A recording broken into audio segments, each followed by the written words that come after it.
Hey folks, it's Matt once again. Welcome back to another review.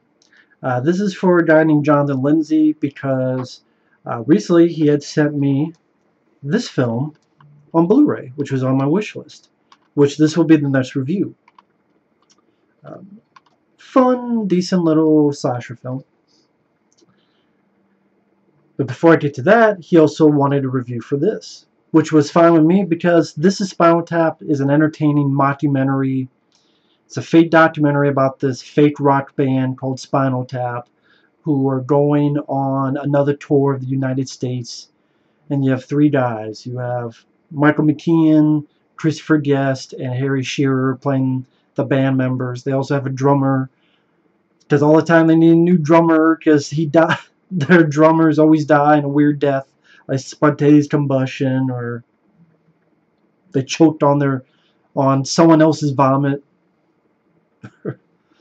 And it's one of those things where I know Christopher Guest has done this a couple times. He did Best in Show. Was it A Mighty Wind that was called? I think there was one something to do with sports mascots. Maybe it was just called Mascots. I don't know. I vaguely remember something about that. But the stuff he's done in that kind of realm, this is definitely the best one. It goes by a very fast pace. It's less than 90 minutes long. These people play it dead straight, which makes it even funnier. And it's funny how, this is a fake documentary about this rock band, but so many musicians have talked about how real the movie is. Like, that's our band. That's how we were. It's so sad because so much of this is true. Which makes it funnier. Sorry about that.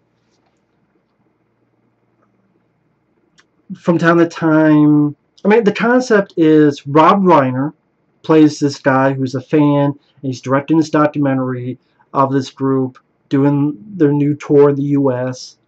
Their new album called Smell the Glove. And from time to time you hear their songs, which is, even though maybe they're supposed to be bad songs, they're actually kind of decent songs in a way. Like, the bigger the cushion, the sweeter the pushing. Big bottom, big bottom. Or, go get me back to my hellhole. I want to live in a hellhole.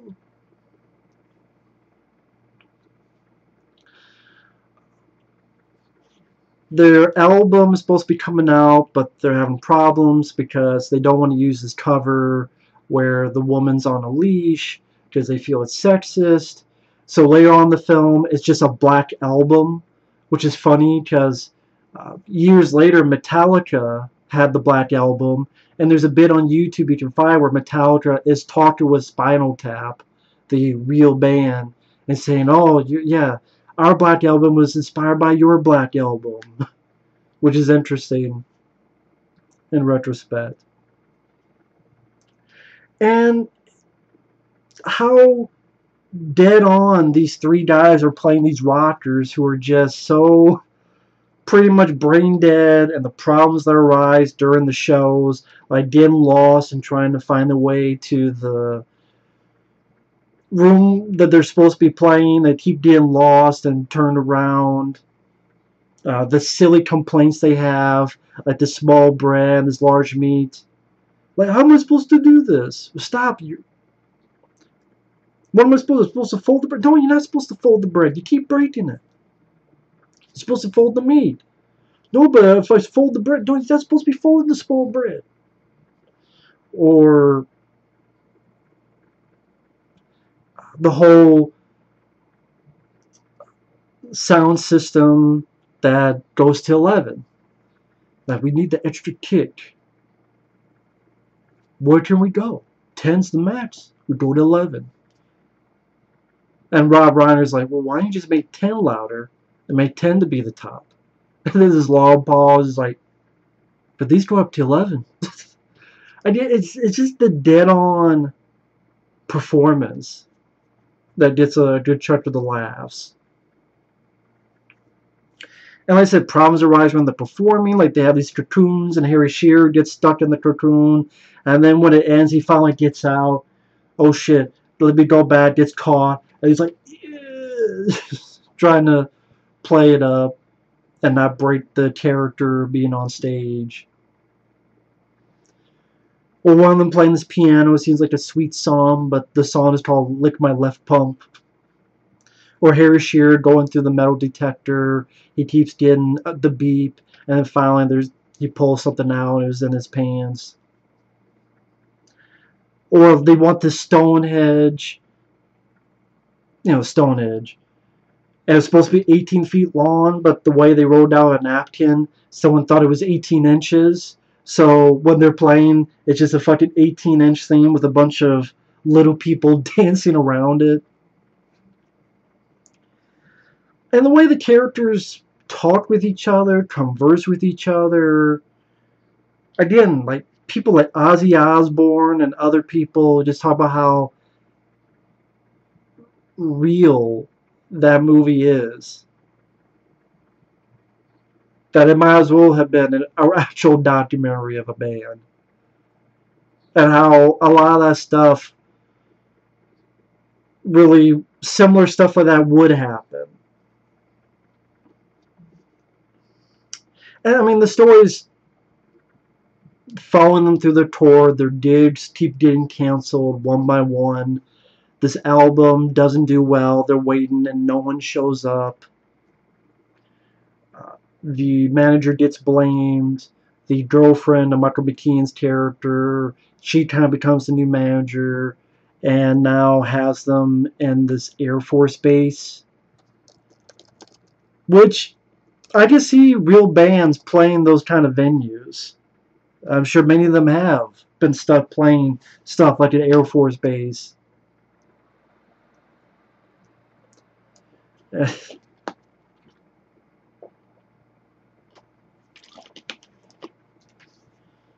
And throughout the film, there's a couple recognizable people.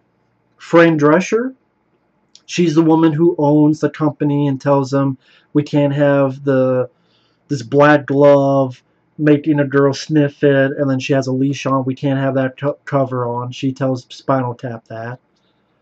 Billy Crystal, and I think it was Dana Carvey. Yeah, Billy Crystal, Dana Carvey, they're mimes who are waiters at that same party. Ed Begley Jr., who I remember in stuff like Transylvania 65000, he was the original drummer when they were in a band in like the 50s. Bruno Kirby, who I remember from City Slickers, he's a limo driver who's a big fan of Frank Sinatra. And he says, yeah, these guys, they're just a fad.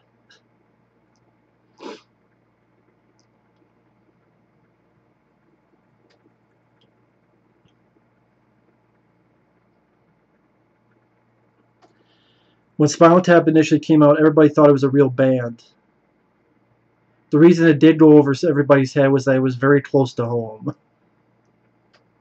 And yeah, people like Jimmy Page, Robert Plant, Dee Snider, Ozzy Osbourne all reported that, like Spinal Tap, they had become lost in confusing arena backstage hallways trying to make their way to the stage. As George Lynch saw the movie and said, "That's us, how'd they make a movie about us?"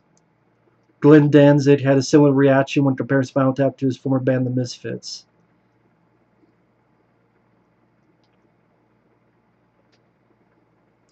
Lars Ulrich told a press conference crowd that the Metallica Guns N' Roses 1992 tour seemed so Spinal Tap.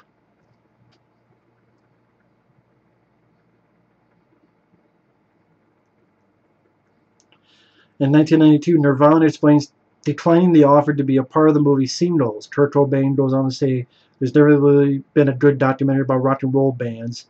Dave Grohl then cuts in, "Except for Spinal Tap, that was the only rock movie worth watching," and Kurt Cobain agreed.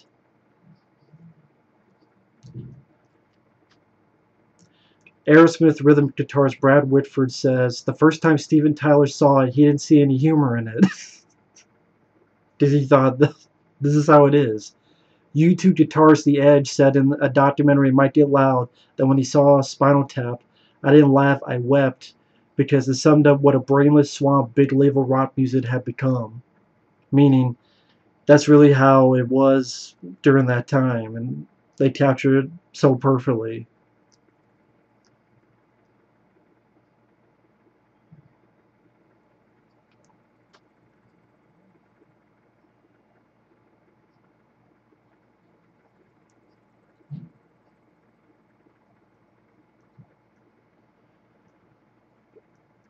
What's sad is I had to watch this.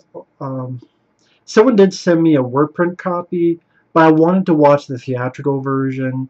And I had the DVD, and I fucking don't know what happened to it. So I found it, thankfully, I did find it online to watch.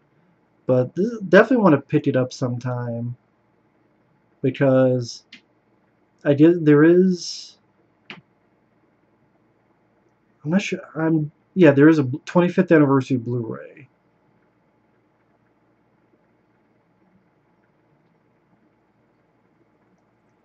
Although I guess they don't have the commentaries, which that sucks. So I might check into the DVD, MGM Home Entertainment Release Special Edition. There's a commentary with the three guys who were Spinal Tap.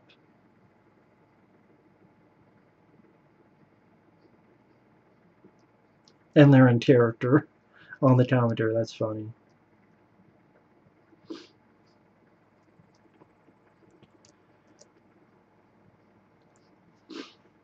I think the first time I heard about Spinal Tap was on The Simpsons, actually. There was an episode, I believe it was called The Otto Show. Otto, the bus driver, and Bart and Homer. No, Homer's out in the car, and he's listening to some other song, and Bart and I think Milhouse, they're watching Spinal Tap, and there's this song called Break Like the Wind, which I actually listened to that song the other day. It's a pretty damn good, epic song. Even though this is a fake band, the Break Like the Wind is a pretty damn good song. And that's the thing, like, some of their songs are actually pretty damn good, considering they're a fake band. So, I thought that was pretty crazy. There's real bands that have way worse songs than Spinal Tap. I think that's why it makes the film work, is that they made it so real, and reality is, you can't get crazier than what you have in reality. And I think that's where a lot of the fun comes into it.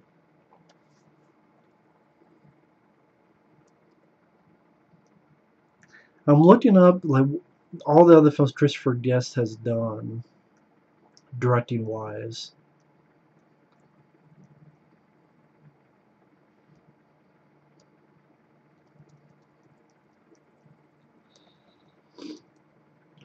Well, he didn't direct. I keep saying he directed the film, which is that's not it. He didn't direct the film. Rob Reiner directed the film. I guess I keep assuming that because Christopher Guest, Michael McKean, and Harry Shearer, they wrote the film with Rob Reiner. Rob Reiner was the actual director. But then Christopher Guest would take this kind of thing and do stuff like Waiting for Guffman, Best in Show, A Mighty Wind. That's why it was getting me confused because, yeah, Mascots, that was the other one. Christopher Guest would take this and use it in other movies where it's a fake documentary but it's supposed to be real, hence, mockumentary. Yeah, Mascots in 2016, Mighty Wind 2003, Waiting for Guffman 1996, Best in Show 2000. So yeah, technically Rob Reiner directed this, but then, like I said, Christopher Guest would take it and run with it with his movies. Hey, maybe that's why I've seen a couple of those other films, like Best in Show didn't do much for me. Maybe it was Rob Reiner. He had a hand in writing it. He was a director. Maybe Rob Reiner had that little touch that made that little extra bit that made he was the one that bumped it up to 11. that extra kick. Because Rob Reiner is a pretty talented director. He did Stand By Me, which is a good film, Princess Bride, Misery, Few Good Men.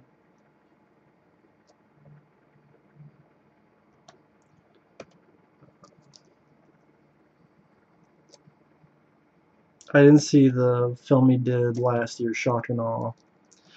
I know he did North, but I'll forgive him for North. Yeah, Shock and Awe was a 2017 film with Woody Harrelson, Tommy Lee Jones, James Marsden.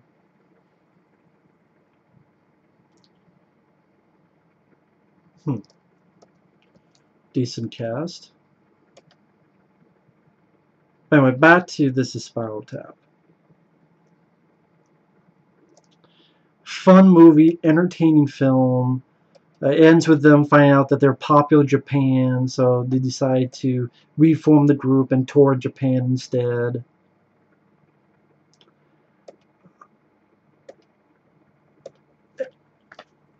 Like I said, it does feel real, which is what a fake documentary should do. It should make you question, is this for real? I mean, it seems like this is a real thing. And it did that because nothing feels as if it's so over the top that it would only be in a movie. But again, truth is stranger than fiction. So that's the other thing too. It was but walked in that fine edge, and it walked it efficiently, and it walked it stupendously.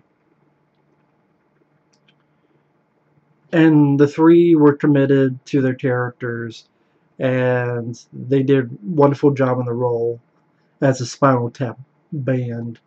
And they played off each other with a great fluid motion of dialogue and back and forth, that it came off natural. It didn't come off as forced. And again, the soundtrack's not that bad either. The movie, that's why, I saw the word print. It was pretty lengthy. I would never watch it again. I much prefer the theatrical cut. Because the stuff that was cut out, I understand why. It was interesting to see once.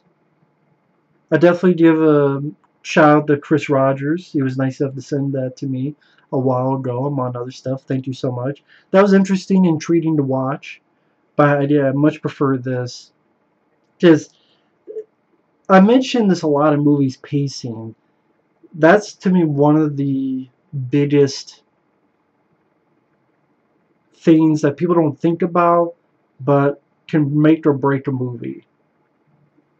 Because let's face it, as times come and go, and time gets shorter and shorter, if you're watching a movie, you want it to stick with you as well as possible throughout that running time. You don't want to be like, I'm wasting my fucking time here, move along. Give me the fast forward button. Not the case with a movie like this. So, this is Spinal Tap. It's a fun movie. It's a pretty funny movie. It's an entertaining film, and it works very well. I am surprised they never did a sequel. Like the band, I don't know what the plot is. I'm not saying they should do a sequel. I'm just surprised they never did a sequel. I really am, now that I think about it. But maybe they're like, hey, let's not push it. Once was enough. Let's not. Some movies don't need sequels. But anyway, thanks for watching. Take care, and we'll see you guys later. Bye-bye.